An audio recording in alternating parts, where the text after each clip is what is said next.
Well, let's also get a foreign investor view on what's going on in global markets, emerging markets, and India.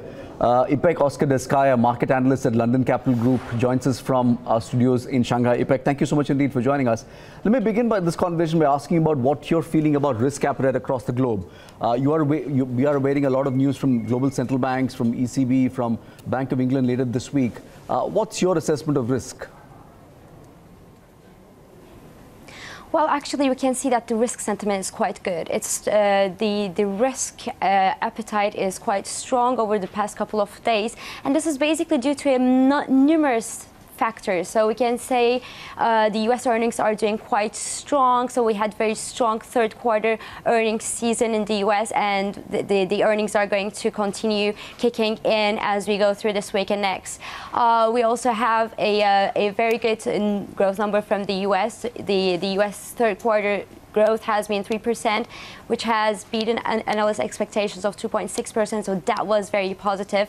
On the other side, in Europe, we had a statement from ECB, a dovish statement saying that the QE is going to continue at house speed, but until September, and that's not going to be the end, so it's quite accommodative. Today we had BOJ, who said that the dovish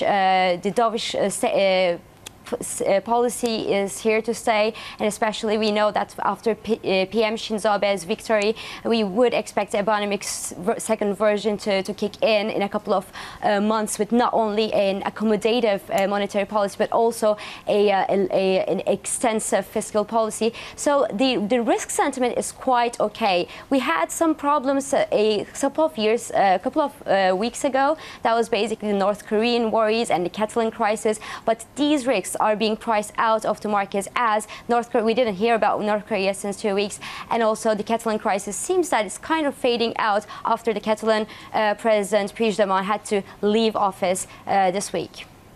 Ipek, good afternoon. Ira joining in as well for the conversation. Among the central bank meetings, would the Bank of England one be the most interesting and potentially market moving? I assume the Fed, there aren't very much, in terms of surprises to be expected from the Fed meeting this time around. So for the Fed meeting, we don't expect any rate action. So the December rate hike is priced in at 85% right now, and with the strong U.S. data, with the strong earnings, we think that that's very much live and very much likely to happen. But this meeting, there is going to be nothing more than nothing actually. But then the Bank of England meeting is going to be the interesting one. So the inflation in the UK hit 3% level, and that was the threshold. And the Bank of England is left with not in a palette of choices, but it has to hike rates, because if it doesn't do so, there might be some further problems. So the Bank of England will likely raise the rates by 25 basis points, and that's mostly priced in the market prices. So that's not going to be a motivation for the GBP bulls to jump in the market. What investors want to hear is more than a simple rate hike. We want to hear the BOE's commitment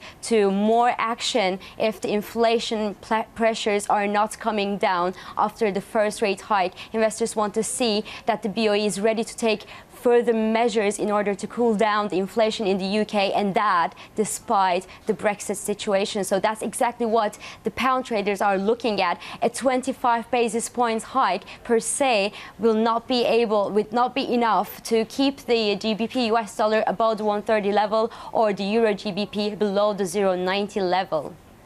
Ipek, I want to shift the focus of this conversation to fund flows. What does this mean for fund flows into emerging markets? I was looking at the MSCI Asia Pac Index on the Bloomberg, and that reveals that for 10 weeks in a row, the MSCI Index has actually gained. Are emerging markets, will they continue to be recipient of global liquidity flows, you would think? In India, there's been a slightly separate story. In the last few months, we're actually seeing fund outflows, particularly from foreign investors.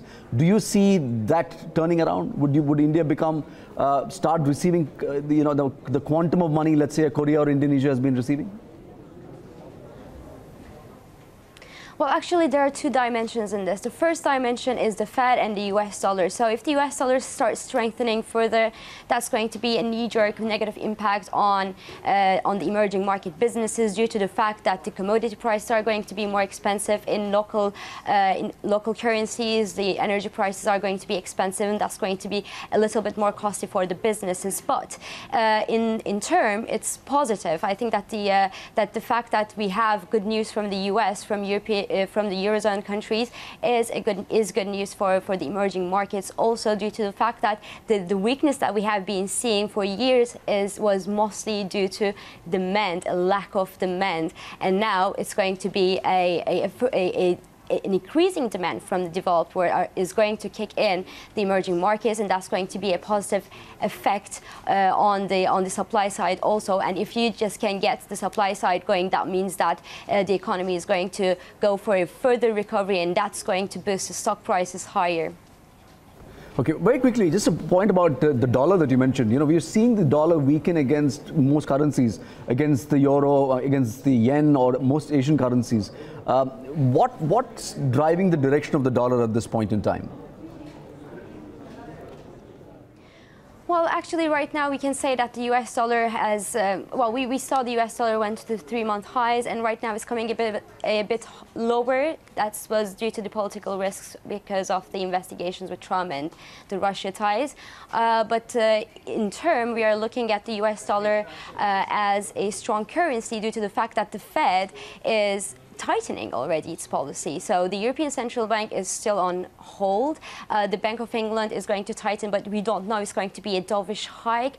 We know that BOJ is staying pat, but the Fed has already raising rates a couple of times, and it is expected to continue tightening its rate policy, and that's basically a strong basis for the US dollar to at least keep ground and continue going higher. So when we see the temporary impact, the temporary sell-offs in the US dollar is basically due to the fact that a part of the rate hikes, a part of the Fed's tightening policy is already priced in, but then you have the fiscal side of the game, and it comes on and off due to the fact that due to the uncertainties on Trump's ability to push his fiscal reforms. But if we have more clarity on the fiscal reforms, then that will push the Fed's hand to tighten maybe a bit more quicker, even though we have a dovish Fed chair. A new Fed chair is Powell, for example. He is in for low interest rates, but even he will be constrained to raise rates